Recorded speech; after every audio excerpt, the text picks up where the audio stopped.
It's the poisonous giant hogweed, but cattle seems fine. Moving to another region feels almost wrong, because Sakhalin isn't just a place, it's a state of mind.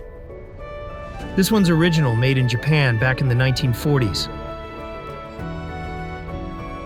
When it wasn't watermelon season, I saw a single watermelon selling for $38.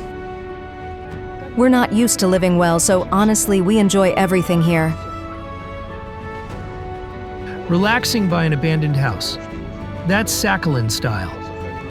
Pigeons, seagulls, people, everyone's here. Dear friends, have you ever heard of Sakhalin? Lying in the remote reaches of the Russian Far East, it is the largest island of Russia, a land of dramatic coasts, dense taiga, and monumental reserves of oil and gas. For generations, it has been a frontier of ambition, isolation, and resilience. In this video, I'll show you this incredible island where my team spent a few days. You'll meet locals, see the unique landscapes, and hear the amazing history of this place. The Japanese ruled the southern part for decades, and they left a lot behind. So let's go.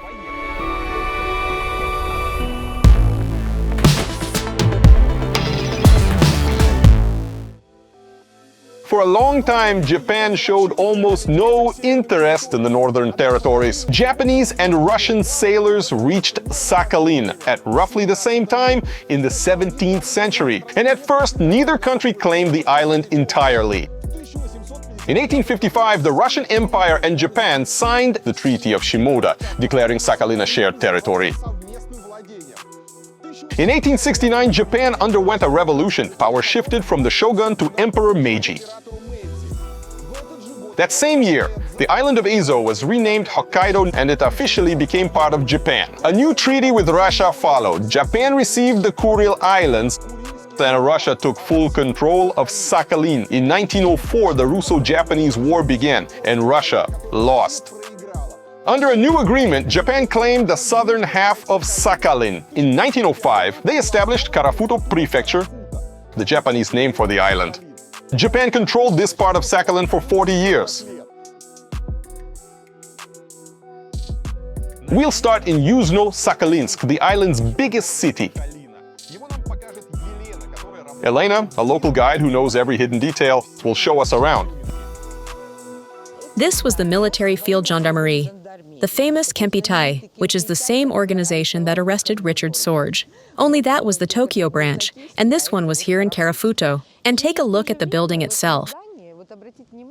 It's designed in the Northern Art Nouveau style. You can see European features here, but Japanese elements are still very much present. This building later housed the very first Karafuto museums. The roof is Japanese, but these half-timbered sections are more European.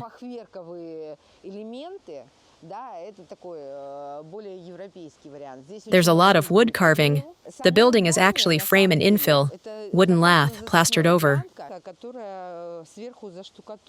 But you can see wooden details, brick inserts,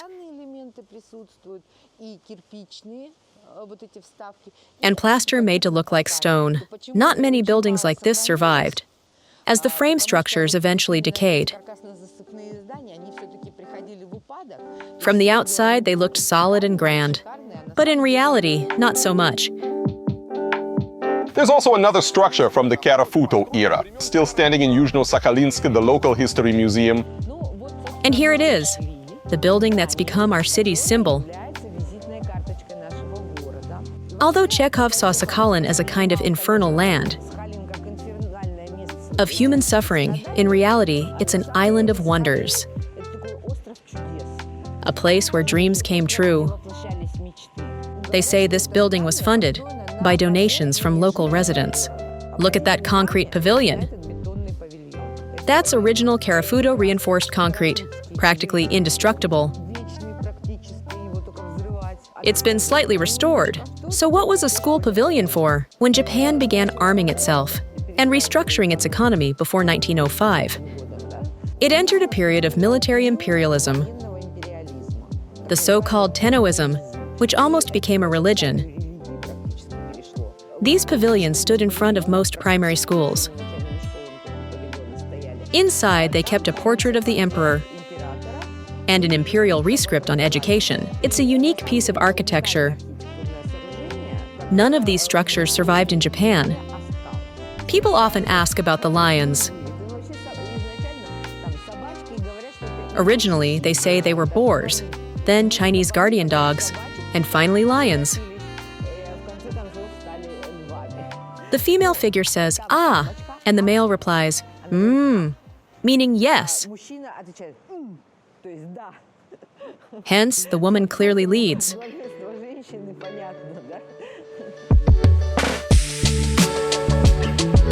We walked beyond the city center and noticed unusual canopies on the houses. The canopy is great. See how it curves upwards? Every region has its own quirks. So if the snow melts and hangs off the edge, it won't fall on your head as you walk out. Icicles will form anyway, but at least here, you can knock them off easily. So this little porch is actually a very smart structure. Elena talks about Sakhalin with nothing but love. Our island is so unique that moving to another region feels almost wrong. Sakhalin isn't just a place, it's a state of mind.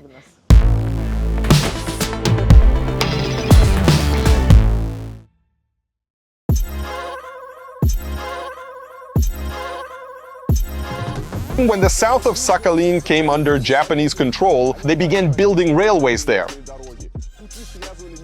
The tracks connected towns and were also used to move freight to factories and coal mines. Later, Russia struggled to integrate these lines into the national rail network. The issue was gauge size. The Japanese built narrow gauge lines 10x7 millimeters, while Russia used 15-20 millimeters. Russian trains simply couldn't run on Sakhalin's Japanese tracks.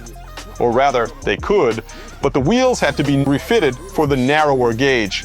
By the way, Sakhalin is still not connected to the mainland by rail. Train cars are ferried over. In 2020, all the island's railways were converted to the wider Russian gauge. Now, the old Japanese narrow gauge survives, only on abandoned stretches that are no longer in use. The first railway here was built by the Japanese in 1905. A narrow gauge line was laid by a Japanese railway battalion. It ran from what is now Korsakov to Vladimirovka, further to the east. That station still exists, though today it's known as the Yuzhno-Sakhalinsk Marshalling Yard.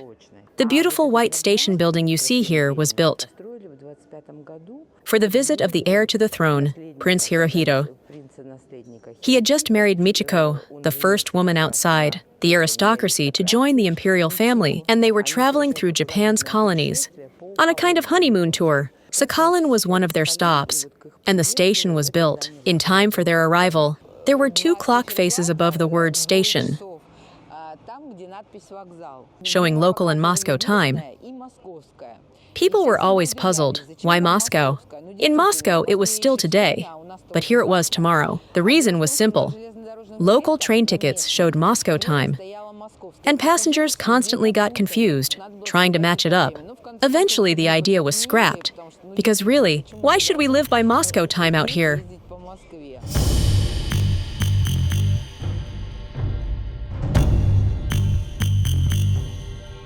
Crossing South Sakhalin from one side to the other wasn't just about new borders on a map.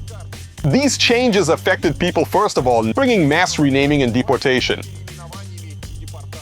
After the South became part of Japan, around 15,000 people were deported, leaving fewer than 500 Russians behind. Alexei is a descendant of Korean settlers. His grandparents were brought to Sakhalin by the Japanese. By the time he was a child, Koreans were allowed to study in regular school, but they still weren't accepted as equals. Right up until I'd say the 70s or even the 90s, Koreans and Russians clashed. I remember fights between them. Koreans were seen as people of lower social status. They couldn't just move from one city to another. They needed a special permit.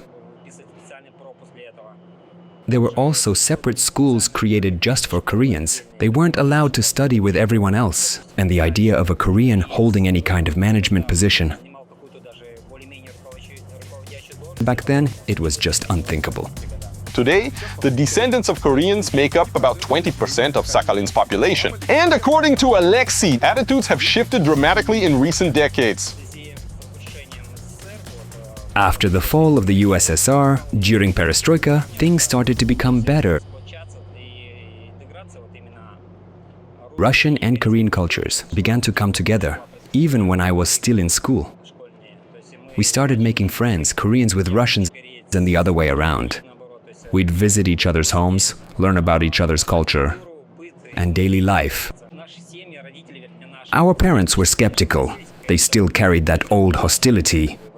But for us kids, it didn't matter, Russian or Korean, we just got along. And later, by the 2000s, Korean food, culture, and traditions started appearing even in mixed families, where husband and wife were from different backgrounds. Today, there's really no division at all between Russians and Koreans on Sakhalin.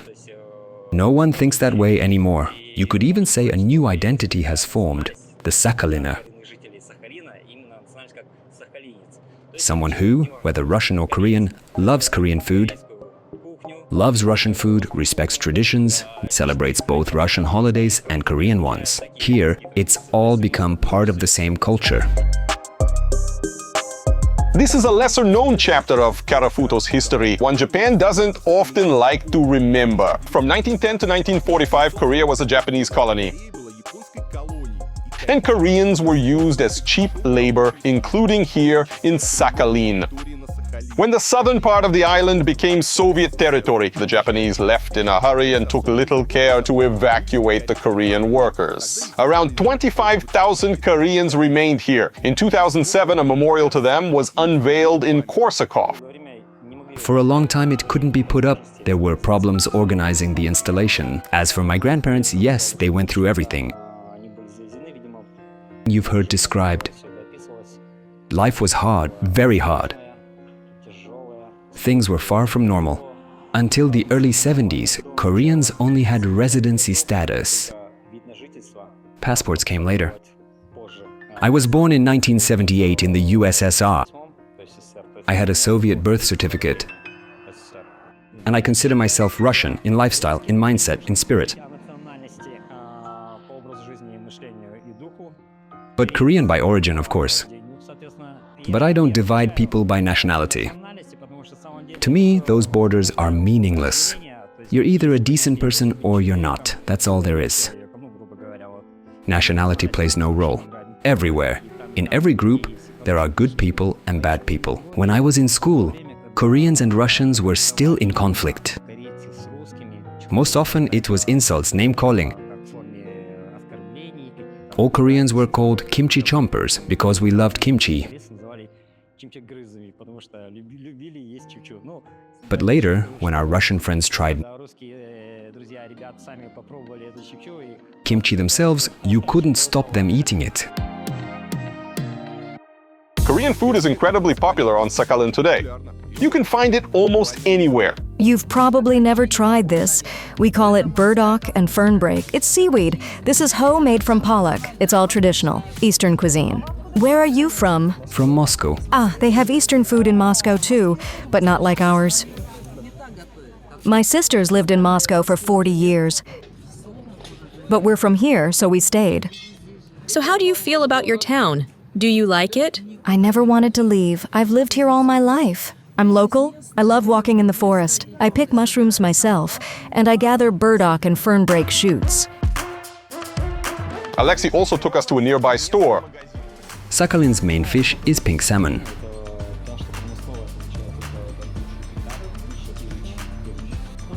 And of course, there's scallop and crab. Shrimp too, lots of it. Wow, fresh pink salmon. And what's the price? Per fish or per kilo? Per kilo. How much? $3 a kilo. $3 a kilo, really? Out of season, I saw a single watermelon selling for $38. And what do you grow here? Vegetables, fruit? Hardly any fruit. Mostly vegetables, cucumbers, tomatoes, greens. We have a big greenhouse complex, one of the largest in the country. It produces enough to meet demand. But the transport route is long. Logistics are difficult, so produce either arrives underripe or spoils quickly, I don't know. I think there's hardly any good fruit in Sakhalin. So Sakhaliners make do with what the sea provides. We even managed to chat with a local fisherman. I'm on vacation. This is just a hobby. I enjoy it. And if a salmon bites, even better. How often do you fish? And how long does it take to catch something? There's no predicting it. That's fishing. Right now there's seaweed and it's low tide. So the fish swim further out. Mostly you find them near fresh water where the rivers flow in. And just now there was a seal. Did you see it? It was chasing the pink salmon. Hungry thing. And if you stay out here for half a day or even a full day, how much fish can you catch? Depends on luck. My best was about 10 fish in 2 hours.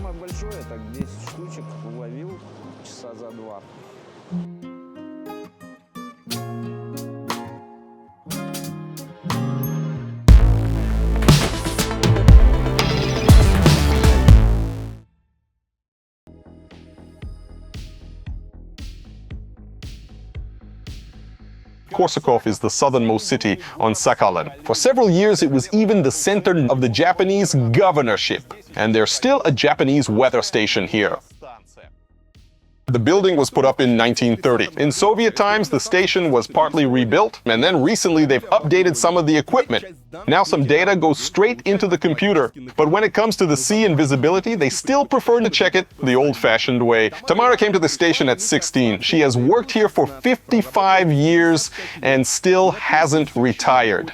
She says there's no one really to hand things over to. We take readings every 3 hours. We go outside, make our report. Now we have an automatic system, everything is on the computer. But before, for 55 years, we went out to make a report every 3 hours without fail. We've checked precipitation, clouds, visibility, weather events. And we monitor sea waves too, of course. The far shore is 20 kilometers away, and the mountain ridge is 50 kilometers away. That's how we measure visibility. If we can't see the hill, visibility has dropped, which means something is happening in the atmosphere. So what's the forecast? Tomorrow and the day after, weather should be good. Tamara is happy with island life. I just came back from Thailand. I'd had enough. It's hot and humid there. But here you can breathe. I'm not leaving Sakhalin. This is my home. I was born here in Korsakov, and I grew up here. I'm not going anywhere. I don't want to. My kids are happy and healthy. I have a home, I have a pension, a decent one. What more could I wish for?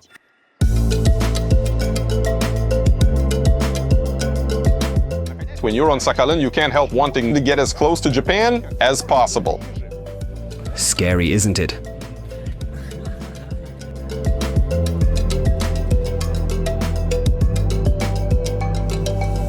To reach the southernmost point of the island, you first need a car that's tough enough for the local off-road. In the past, you could drive to Cape Crillon in a regular car. In Soviet times, people went there even in Zhigulis. The road was built back in the Japanese era, with proper bridges over the rivers. Now it's all abandoned.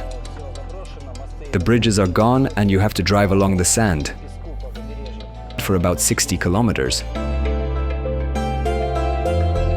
But if you follow the La Perouse Strait for 20 kilometers, toward Cape Kuznetsov, you'll find the remains of a Japanese lighthouse left to ruin.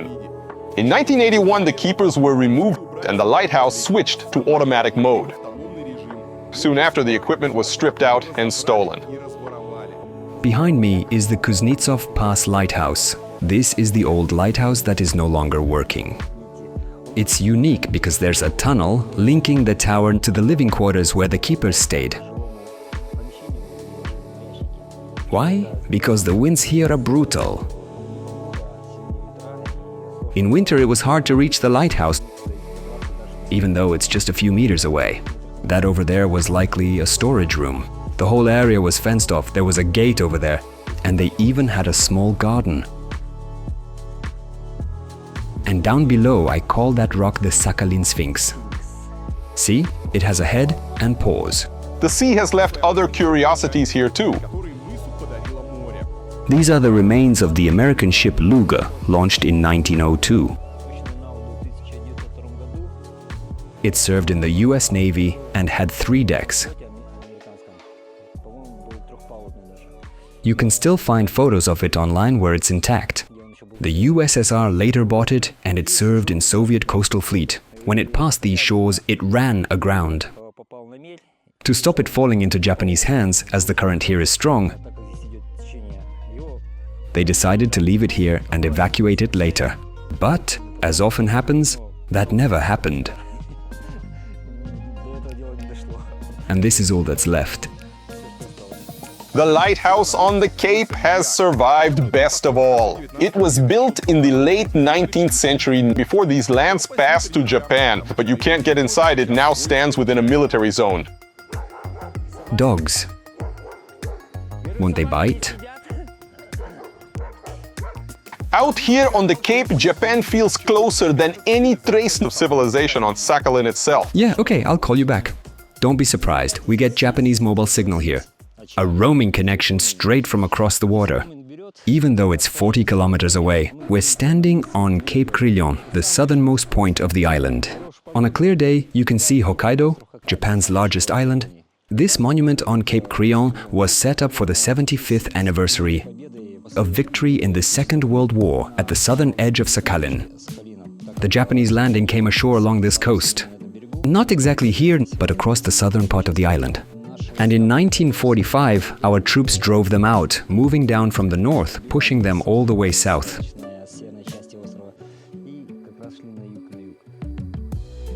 Along the shore, you can still find Japanese military bunkers, tunnels and remnants of Soviet equipment. There's a concrete building over there. And further inland, you'll find bunkers, command posts, even old wash stations. You have to go right across the hills to see them. It's all Japanese, and what stands out is the concrete. It's more than 70, even 80 years old, and it's still intact. Every edge and surface is preserved. Meteorologists moved in here 3 years ago. But before that, a family lived here for 17 years straight. Not on shifts, but permanently. It was their way of life, a philosophy really. Living so remote, far from people, and not feeling deprived by it. There's also Andrei, the lighthouse keeper. He's close to retirement age now. His family has been here for years. I've been coming to Crillon for more than a decade, and they've always been the guardians of this place.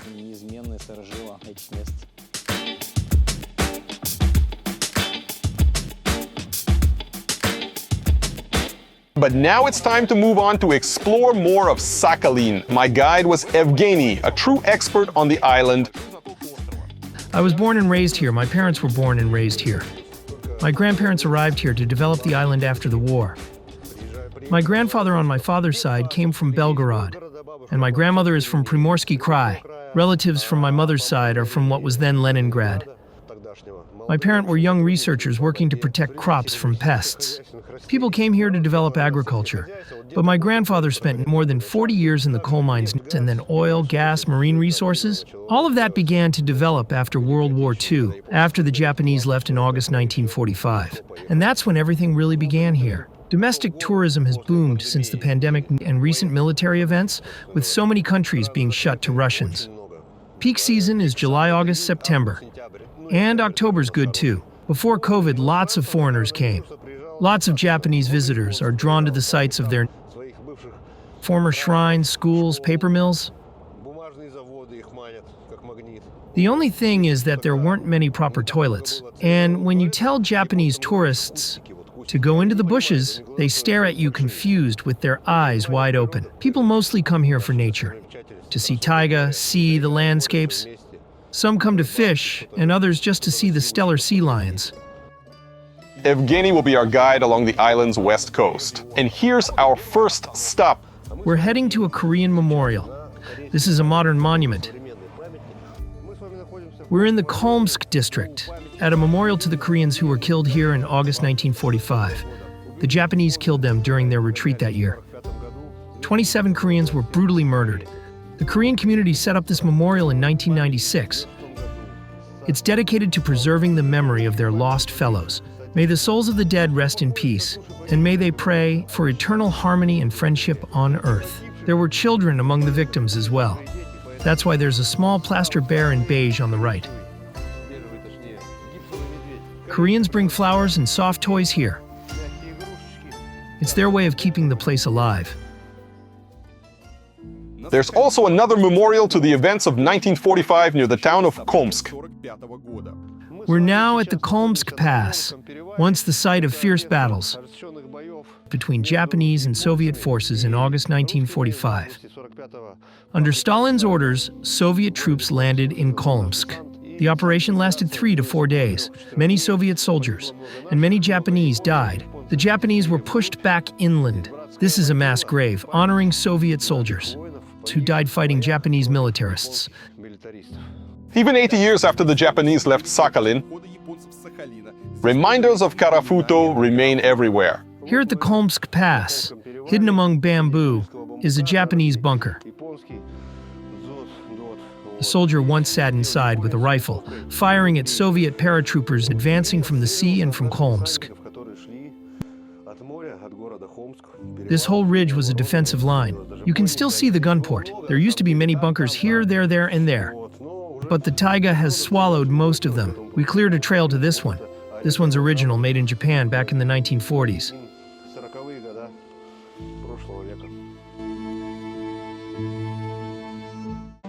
Time to move on. Meanwhile, friends, please like this video, subscribe to the channel. It really helps YouTube recommend it further. Now we're heading into Kholmsk. There's a city monument shaped like a ship painted in Russian flag colors. It's the third largest city on the island, with around 25,000 residents. Back in the 80s and 90s, the population was close to 50,000. It's also the hometown of Igor Nikolaev, the famous singer and songwriter. Kholmsk is where the ferries from the mainland arrive. The city itself is rather bleak, but it's home to a preserved Japanese narrow-gauge railway now protected by UNESCO. We're in the Kholmsk district, and we're here to see the famous Devil's Bridge. This railway once connected Yuzhno-Sakhalinsk and Kholmsk, or Toyohara and Maoka, using the Japanese names. It's about 80 kilometers from here to Yuzhno-Sakhalinsk. The line once had more than 35 tunnels and over 15 bridges. It was built between 1921 and 1927 by Korean laborers forced to work under Japanese supervision. The track stretched 83 kilometers in a straight line between Yuzhno-Sakhalinsk and Kholmsk. Many Koreans died here. People say there were as many bodies as there were sleepers along the old line. So, what makes Devil's Bridge special? The challenge was to raise the train about 40 meters to continue toward Yuzhno-Sakhalinsk, and the engineers solved it cleverly. The train would enter this tunnel, loop underground on a gradual incline, then come out on top of the ridge. From there, it passed through a short tunnel, rolled out onto the bridge, and traveled above the very same stretch it had just crossed. The whole structure is around 700 meters long. Middle of the tunnel is totally dark. It stayed in service until 1994, when it shut after another heavy snowstorm. They say the bridge felt terrifying, as there was a huge train on a narrow bridge with a narrow gauge track. So it felt like you were floating in the air. People were so scared they covered the windows with cardboard. This is where the Japanese tunnel begins. Inside, there are small alcoves. We'll see them in a moment. You can still see the old hooks and cable lines. On the left, the letter N marks a niche, a spot where workers could step inside and hide as trains passed.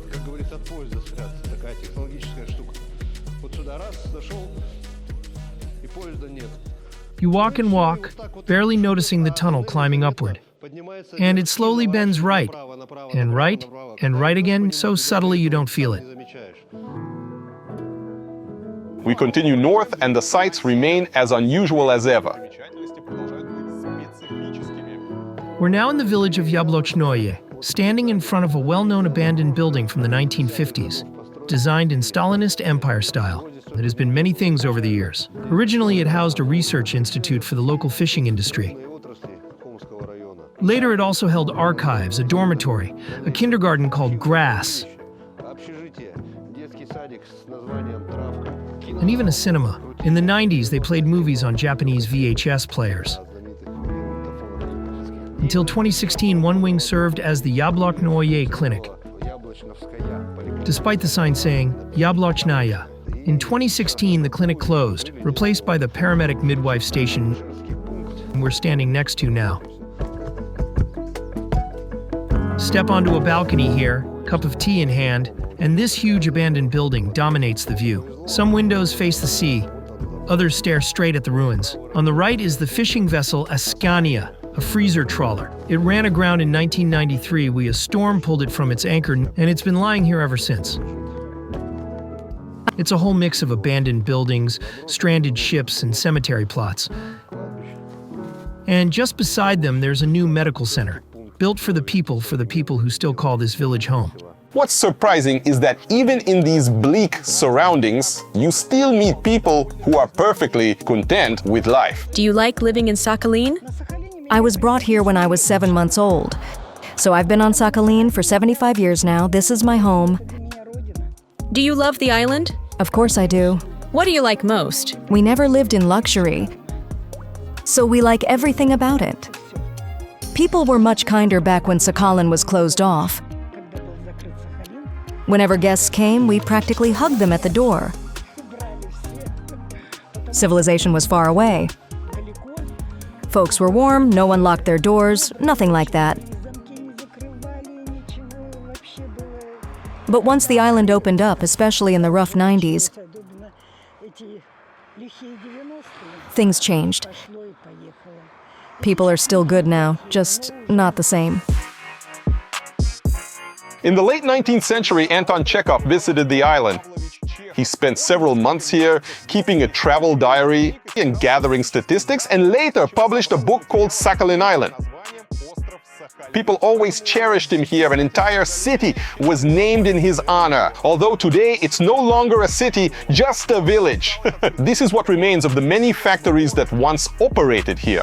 This used to be a pulp and paper mill originally built by the Japanese during the Karafuto era. In Soviet times, Chekhov was a full city.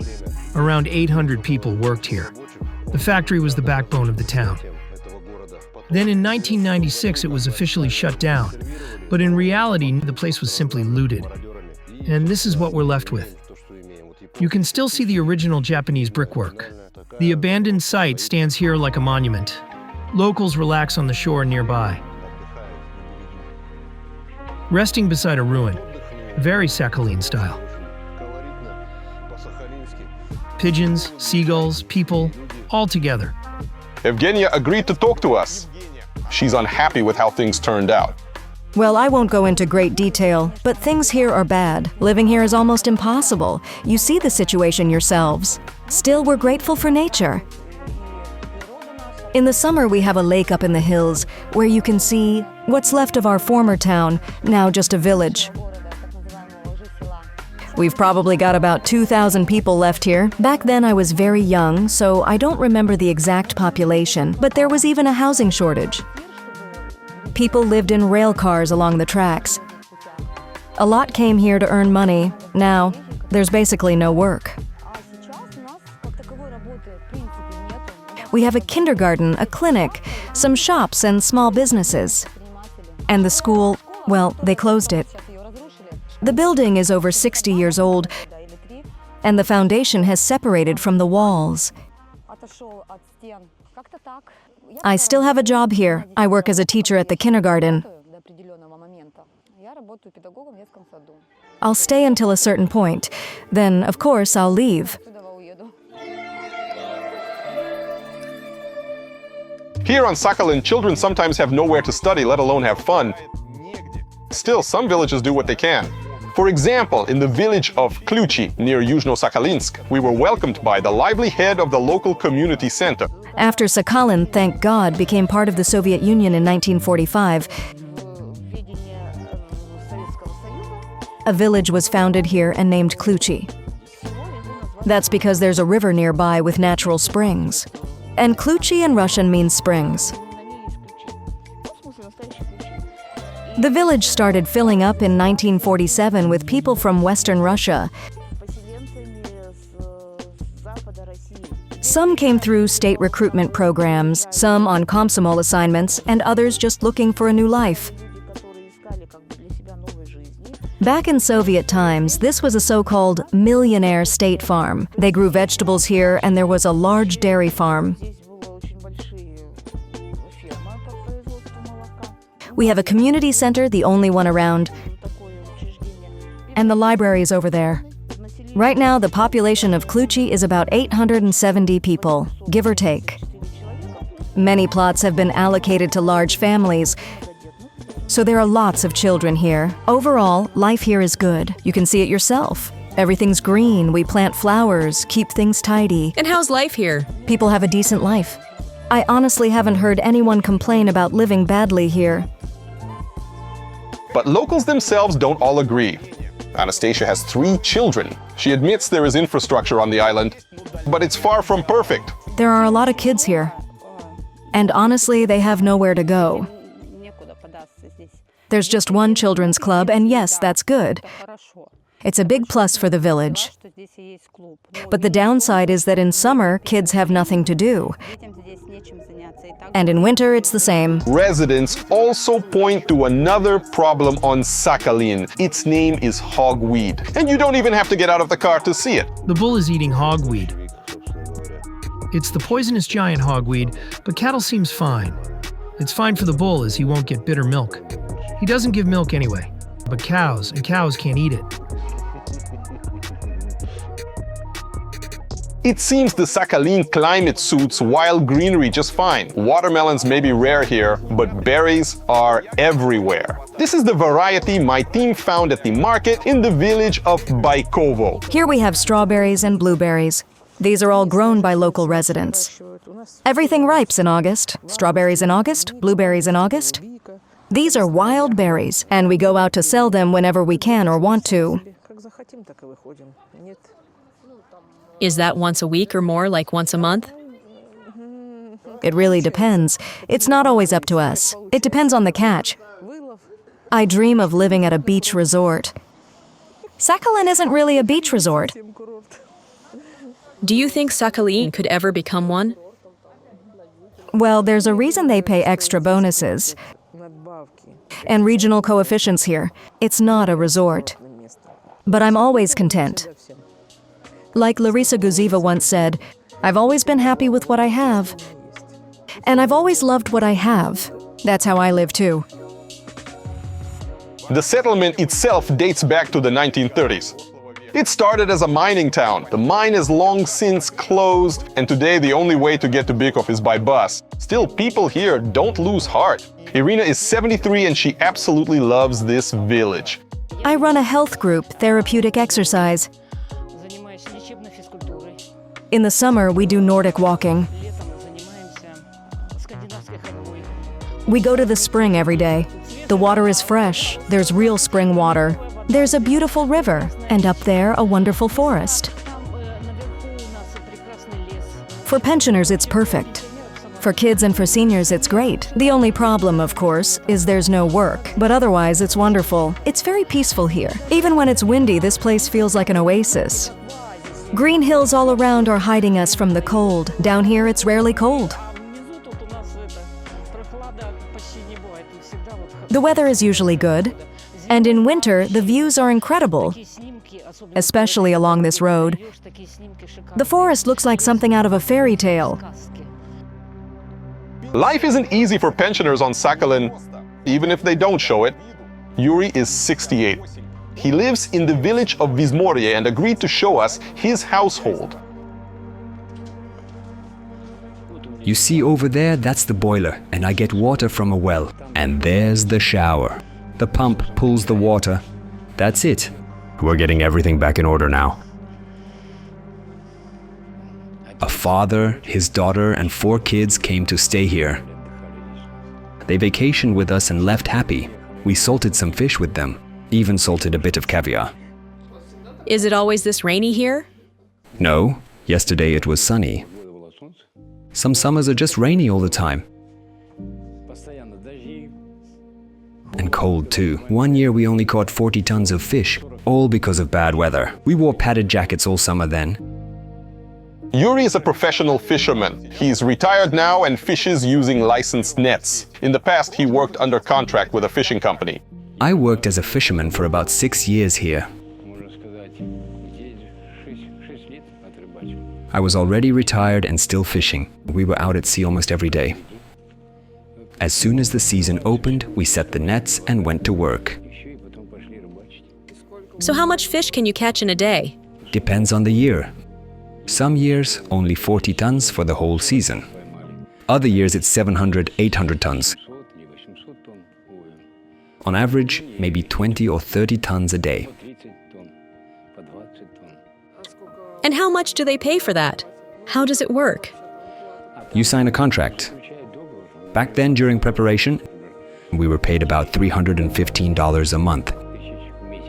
Then it was around 25 cents per kilo. So you can make good money? Of course. How much, roughly? In my case, about $630. Now, fish is more expensive, so around 25 cents per kilo. I know crews who made almost $13,000 just on herring. Is that for the whole season? Season only lasts a month. Really? Yes, Just a month? What month is it? May. It starts on May 2nd. The herring are everywhere, practically lying on the ground. That would be a good thing to film. We pick up the herring by hand. Then we freeze it for 20 days.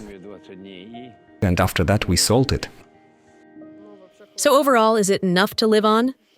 Well, with prices the way they are, The prices are high. yes. Heating, electricity, TV, you pay for everything. The pension just disappears, especially in winter. How much is heating? $76 a month. It is what it is. Our team is already on the way to the airport. Before leaving, we asked Evgeny why Sakhalin isn't what it used to be. Unemployment mainly. Young people try to move closer to the center. Some leave to study. Vladivostok, Khabarovsk, St. Petersburg, Moscow. A lot of young people leave villages like this. Mostly pensioners stay behind. And of course, some people who don't want to work or change anything. That's why so many old Soviet buildings are just left abandoned. And yet, it's surprising how many people stay, people who genuinely love this island, like our guide. I love my job.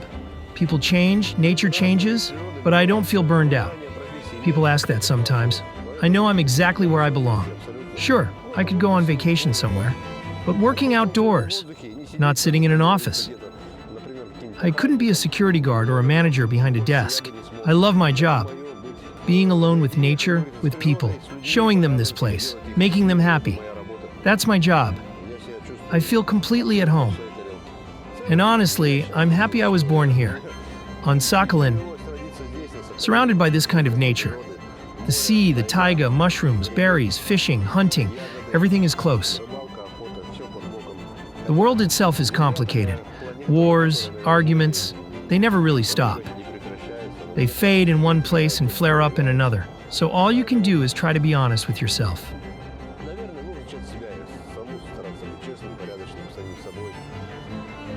Live decently, live calmly. That's what I think.